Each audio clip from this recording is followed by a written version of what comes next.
off in today's first race. As you heard Chris Griffin say, do note there are some jockey changes throughout the day, but at least we got those scratches in.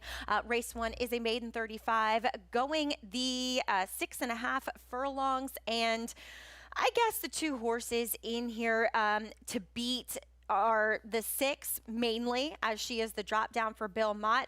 I was a little interested in Marriage Line. You went with the outside in number 6, Asking. I think those are the two, and we'll see how much money the 4 Doppio Espresso ultimately takes, trying the dirt for the first time with Flavia and Pratt aboard. But this is one that I wanted to go with the horses that at least had the dirt experience, and I thought that both of them ran sneaky well in their last races, where I thought Marjolaine, the horse that you have on top, just always had that wide trip. I was absolutely marooned all the way towards the outside in that race, and still kept running throughout. And I thought with Asking, it was kind of the reverse sort of trip where she broke a little bit flat and was taken back and ended up being inside. She got herself up to 3rd position at one point during that mile race, ultimately ended up just being in kind of an awkward spot in a tightly packed group and backed out of there. So I liked her both cutting back in distance and getting that outside draw this time versus breaking from the rail. Fair enough. I just thought Marriage Line had more trouble. And then there's Doppio Express, whom, you know, as you mentioned, Ray Handel will send her out after 3 starts on the turf, but he trained the dam of this one, Just Read It, who was a pretty good dirt sprinter. In fact, when the Cicada, why did he immediately go to the turf with her? I find that's never a good sign. So I know she attracts Flavia and Pratt, but there was no reason to get excited about her. And furthermore, she showed nothing in her turf races. I just thought she would be overbet in this spot, given that she is the one who potentially could be that wild card in here trying the surface for the first time. I just didn't want her as what's likely going to be the 2nd or 3rd choice in this spot. And she'd be close enough to the other horses that at least had already shown some capability over this surface. So I think that she's probably the 3rd likeliest winner in here, but I wouldn't put her into my multi-race wagers. I try to beat her. Race number 2 is an optional allowance, high level, as 6.5 furlongs will be the distance. And we do see, you know, a horse dropping out of grade 3 company in number 2, Acoustic Ave, who for Linda Rice this year has been exceptionally good. He's run fast races, but last time he was beaten by Just Beat the Odds, who was the heavy favorite, as we're going to go back, what, 3 or 4? A while back for him. A long way back for him. All the way to July 4th. This will be 4 back for Over and Ollie, who dominated on the front end. I just thought there weren't many horses that had clear speed, and I feel like Rick Dutrow and Flavia and Pratt would be best suited to use this horse's speed that he at least showed here.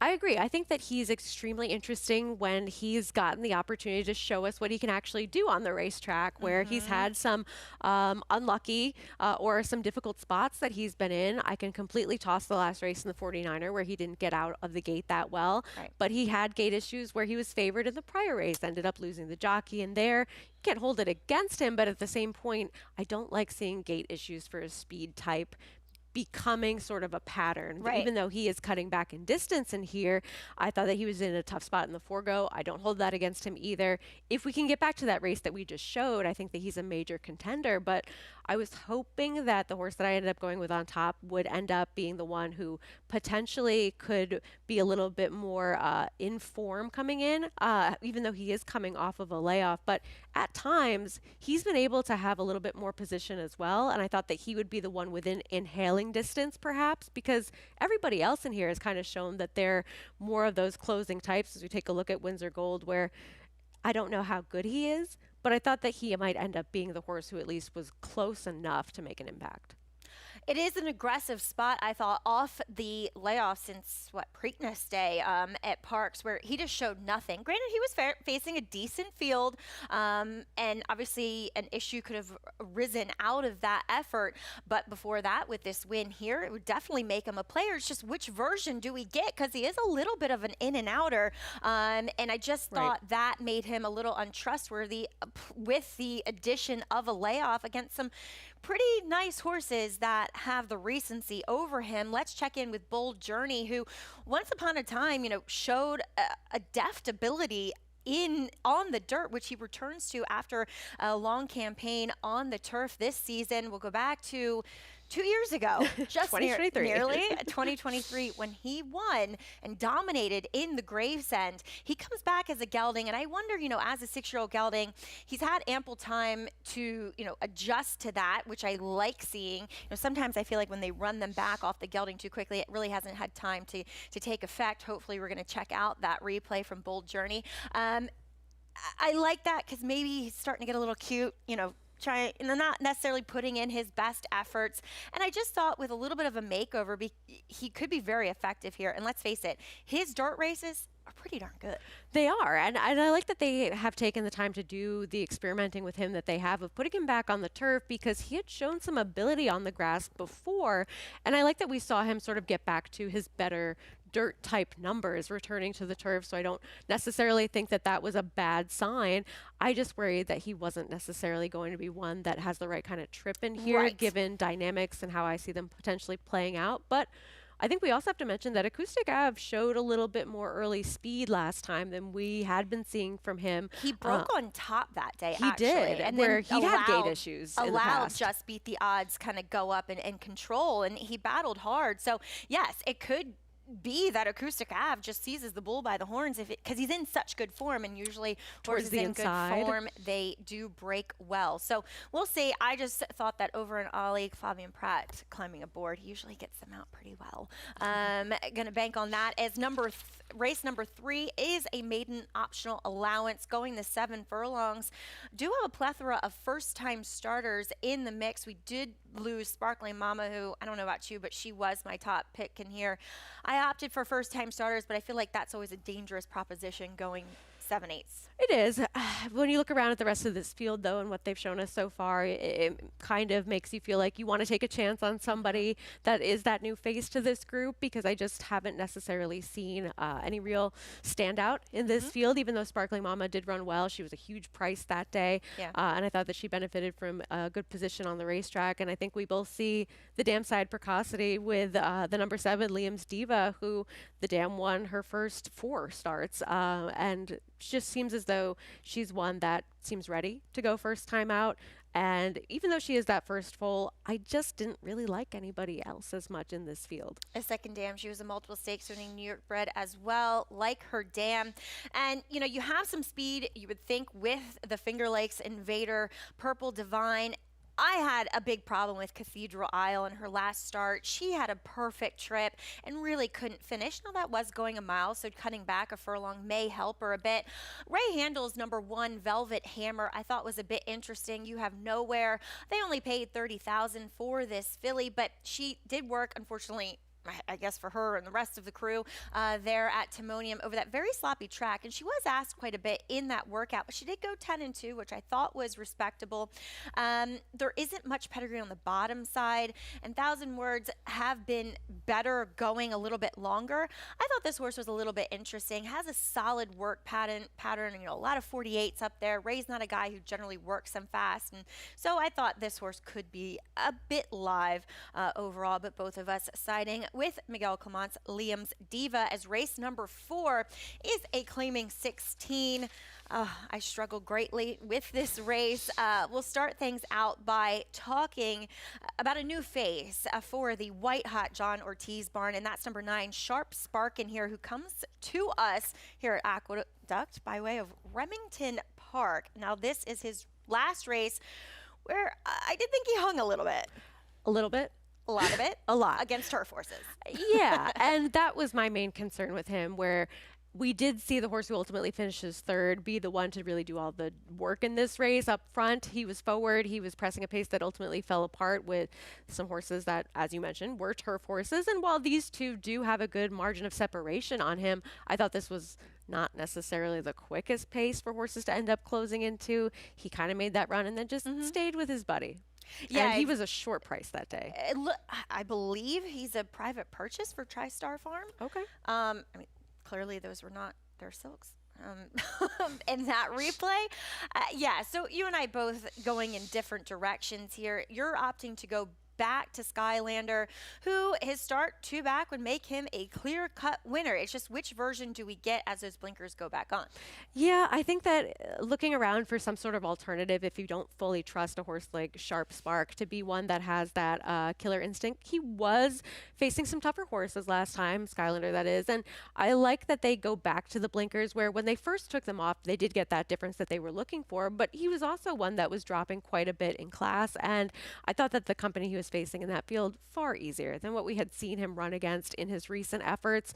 I think that he's one that he can be a little bit more tactical. I like that he's going to be at a level that seems to be more within his wheelhouse than he was last time. And I just didn't see too many viable alternatives because I think the horse that ultimately makes sense on paper is Ministerial, who I just thought that last time was the time.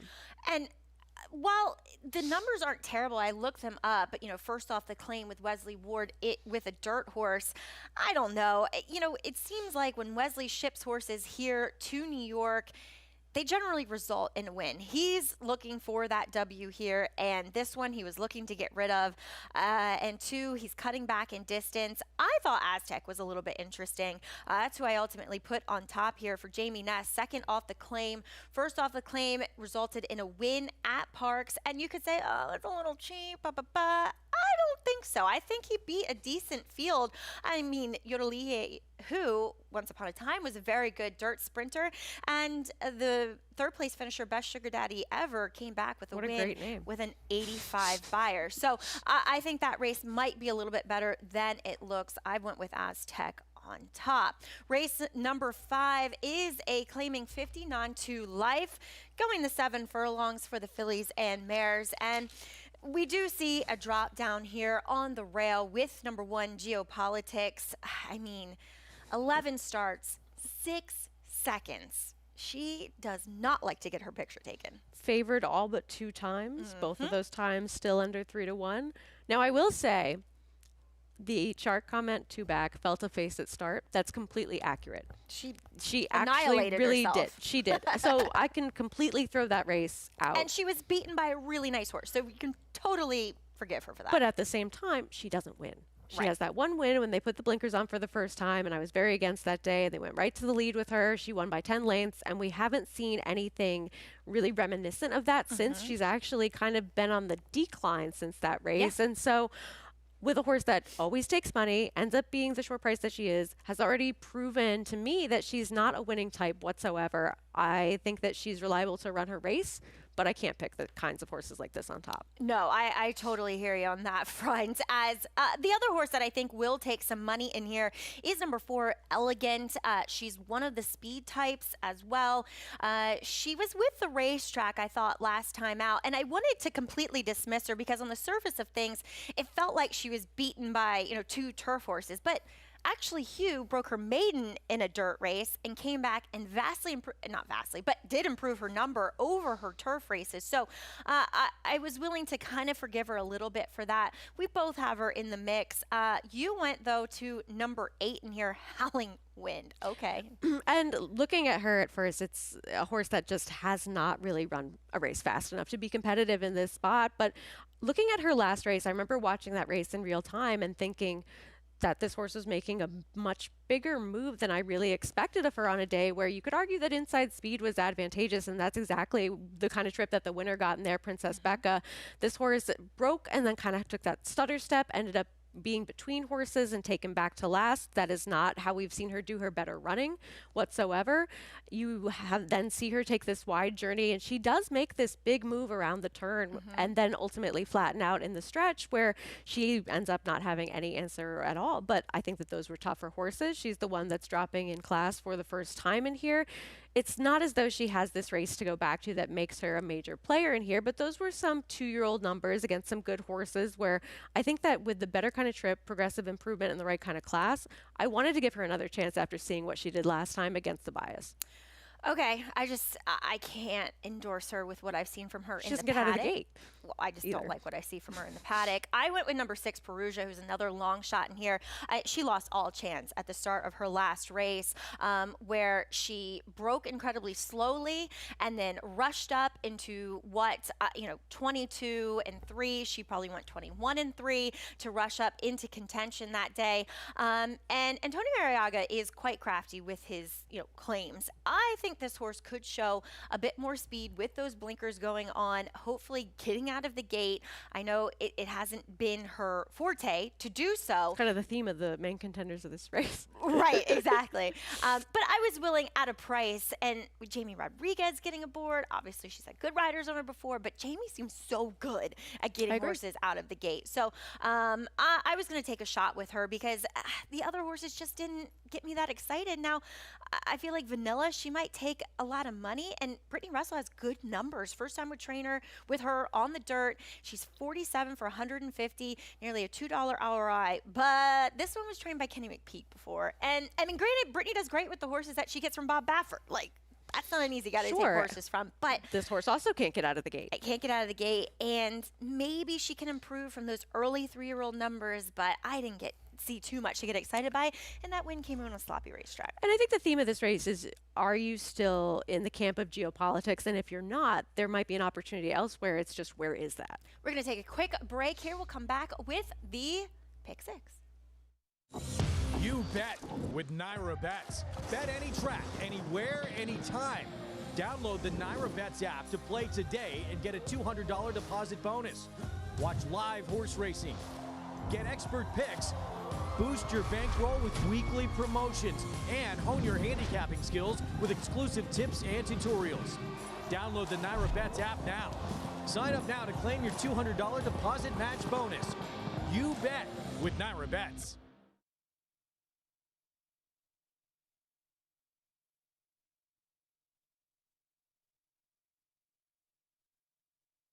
Welcome back to Talking Horses. We're going to speed handicap through the rest of this as I finally looked up and saw it was 35 minutes post. Top picks here in this claiming 16. You went with Sergeant Caps on the outside, 3-1 morning line, first off the claim for Linda Rice. Yeah, I just like the speed that this horse was able to show. And I know that Adventurous probably ran the better race in this one, but coming from so far back, I like that Cocktails and Kringle came back to win. So at least coming out of a live race, Linda is very adept at her claims, but she keeps this one at the same sort of claiming tag level now in for the non-winners of 3. I like the outside post for this one, and I had a lot of questions about some of the other main players in here, especially horses like Who's the King and Airborne Elite. I did too. Found a stat for Linda first after the claim off of a win.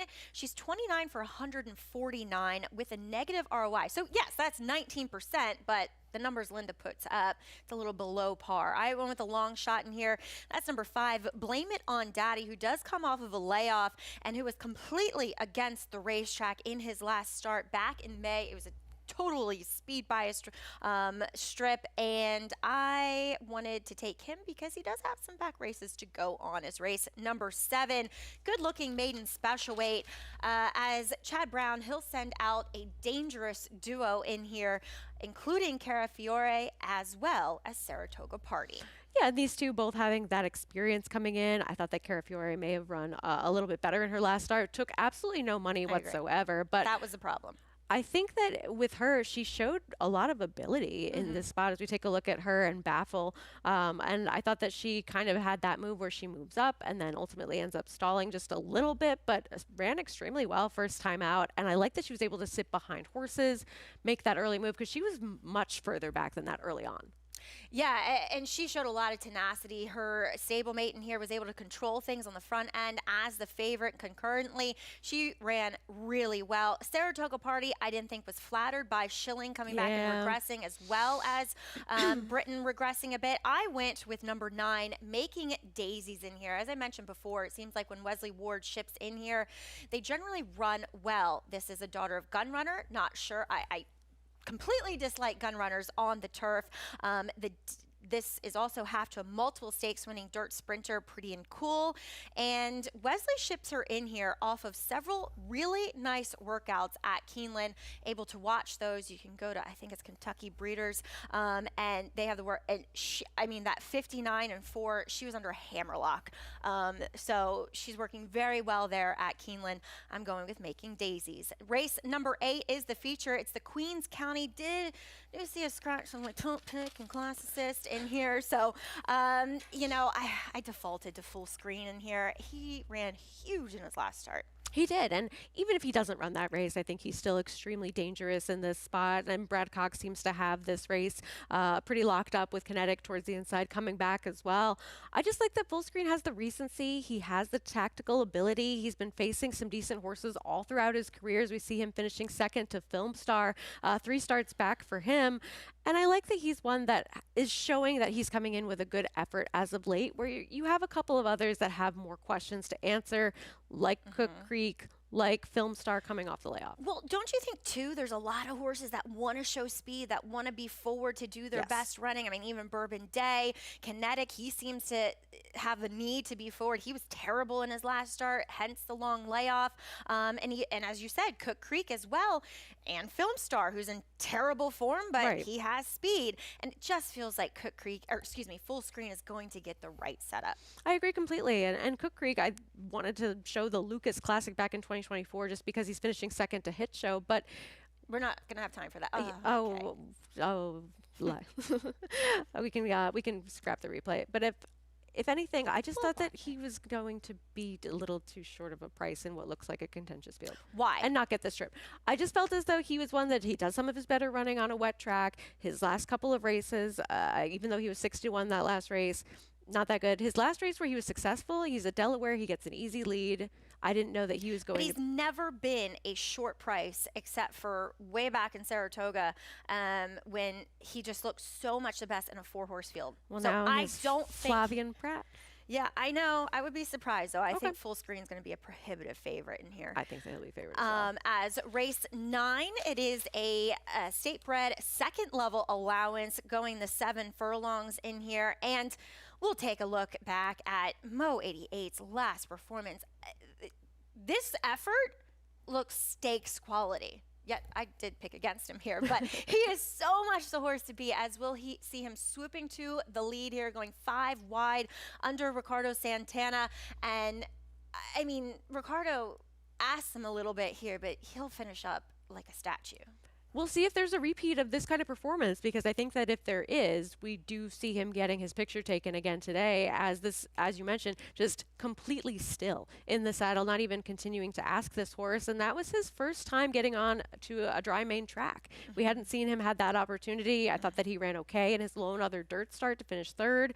We'll see if he can back it up. He's going to be extremely short price, but I think that you went to the other interesting type in here, who is little bit light on the dirt form, but showed quite a bit last time. Yeah, I thought his last race was pretty good, returning to the dirt for only the 2nd time. I remember that first start, he was so green and ultimately unfit, and he just improved vastly. I've always had a little bit of a crush on this horse. He is one of my kind of pets, and I thought his last race wasn't too bad. He broke well. He sat against the bridle, rated inside. He tipped out the quarter pole, where the eventual winner, Russian Realm, was able to kind of sit back further and then make this run up towards the inside. Run was perfectly timed. Exactly. Yeah, so just missed the bob. I'll take the better price on Alan Turing, but no doubt about it, Mo 88 by far and away the horse to beat. As we'll move on to race 10, optional allowance going a mile. Did see a couple defections in here.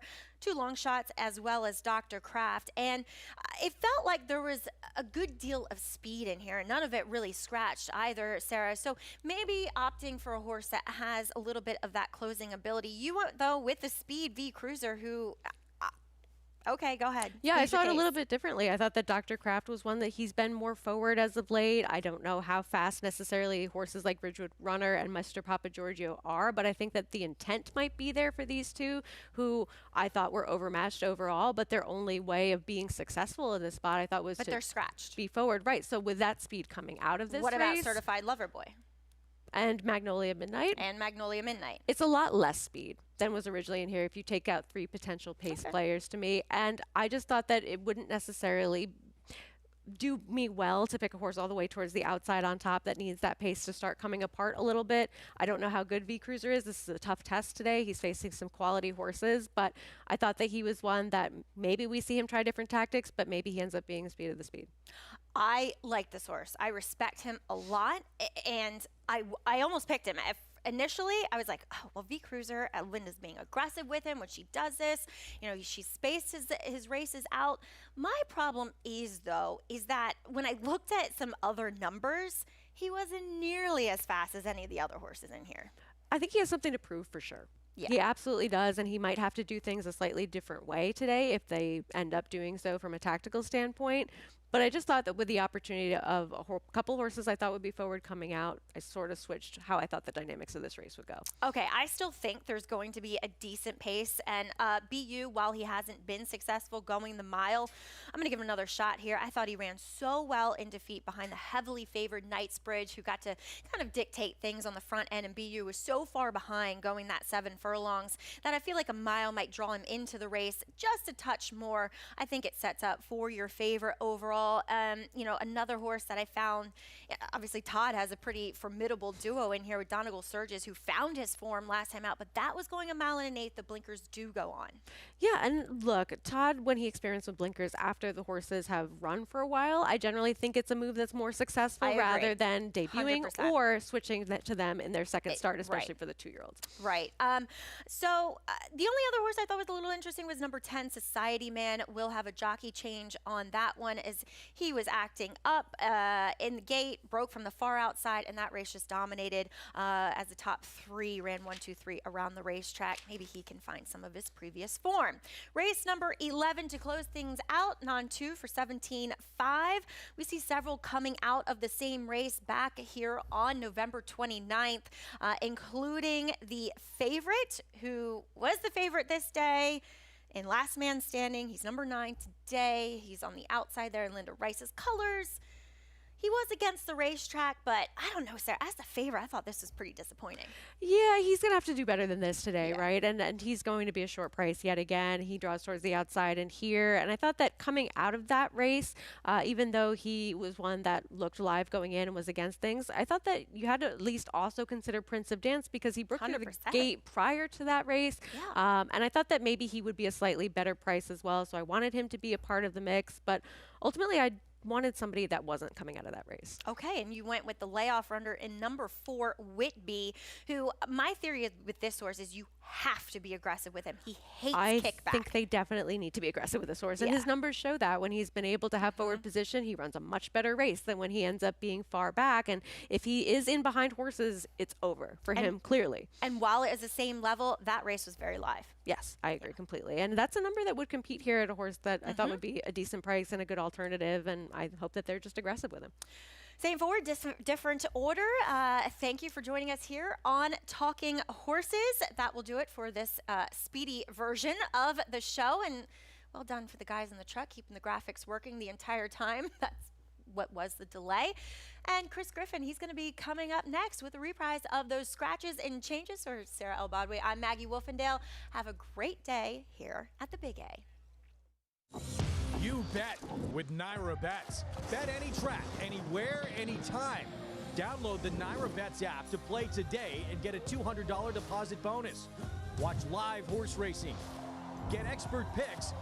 Boost your bankroll with weekly promotions and hone your handicapping skills with exclusive tips and tutorials. Download the Naira Bets app now. Sign up now to claim your $200 deposit match bonus. You bet with Naira Bets.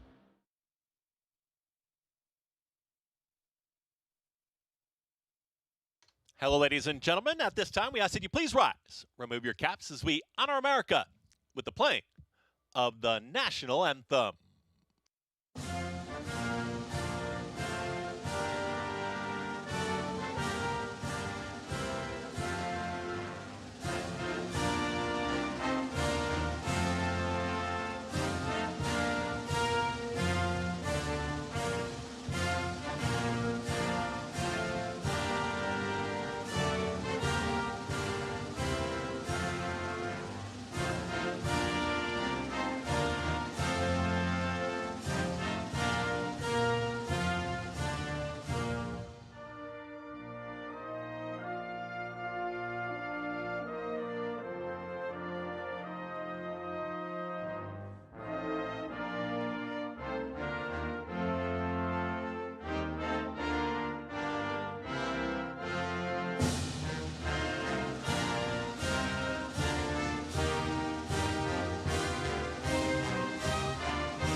Thank you very much, ladies and gentlemen. Welcome to the New York Racing Association. Live racing here at Aqueduct. A Saturday afternoon, showing 22 minutes till race number 1. The track is fast. 11 races on today's card. In just a moment, we'll have today's scratches and changes here on this Saturday at Aqueduct.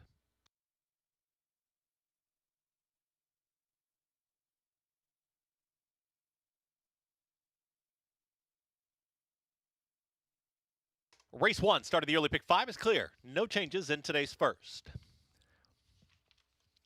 Race 2 marks the beginning of the early pick 4. Workout for the 1 on December 23rd. 3 furlongs at Belmont in 36.25 breezing, finishing second best of 5 works at the distance. Today's third race, start of a mandatory payout pick 5. Race 3, scratch the 5, Sparkling Mama. In today's fourth race, start of a pick 4. In race 4, rider change. On the 3, make the jockey Flavien Prat. Flavien Prat rides the 3 in race 4. Today's fifth, start of a mandatory payout pick 5. Workout for the 9. On December 24th, 4 furlongs at Belmont in 50.29. Breezing, finishing 9th out of 13 works at the distance.